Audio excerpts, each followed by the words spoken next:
One day it came to the woman and asked, "Did God tell you not to eat fruit from any tree in the garden?" The woman answered, "God said we could eat fruit from any tree in the garden, except the one in the middle. He told us not to eat fruit from that tree or even to touch it. If we do, we will die." "No, you won't," the snake replied. "God understands what will happen on the day you eat fruit from that tree.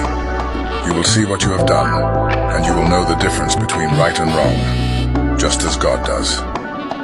The woman stared at the fruit. It looked beautiful and tasty. She wanted the wisdom that it would give her, and she ate some of the fruit. Her husband was there with her, so she gave some to him, and he ate it too. At once they saw what they had done, and they realized they were naked. Then they sewed fig leaves together to cover themselves. Late in the afternoon, when the breeze began to blow, the man and woman heard the Lord God walking in the garden, so they hid behind some trees. The Lord God called out to the man and asked, "Where are you?"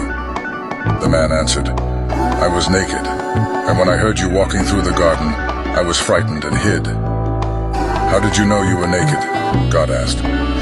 "Did you eat any fruit from that tree in the middle of the garden?" "It was the woman you put here with me," the man said. "She gave me some of the fruit and I ate it." The Lord God then asked the woman, "What have you done?" "The snake tricked me," she answered, "and I ate some of that fruit." So the Lord God said to the snake, "Because of what you have done, you will be the only animal to suffer this curse. For as long as you live, you will crawl on your stomach and eat dirt. You and this woman will hate each other. Your descendants and hers will always be enemies. One of hers will strike you on the head, and you will strike him on the heel." Then the Lord God said to the woman, "You will suffer terribly when you give birth, but you will still desire your husband, and he will rule over you." The Lord said to the man, "You listened to your wife and ate the fruit I told you not to eat, and so the ground will be under a curse because of what you did. As long as you live, you will have to struggle to grow enough food. Your food will be plants, but the ground will produce thorns and thistles. You will sweat all your life to earn a living.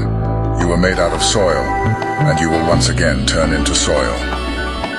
The man Adam named his wife Eve because she would become the mother of all who live. Then the Lord God made clothes out of animal skins for the man and his wife. The Lord said, "They now know the difference between right and wrong, just as we do. But they must not be allowed to eat fruit from the tree that lets them live forever." So the Lord God sent them out of the Garden of Eden, where they would have to work the ground from which the man had been made. Then God put winged creatures at the entrance to the garden, and a flaming, flashing sword to guard the way to the life-giving tree.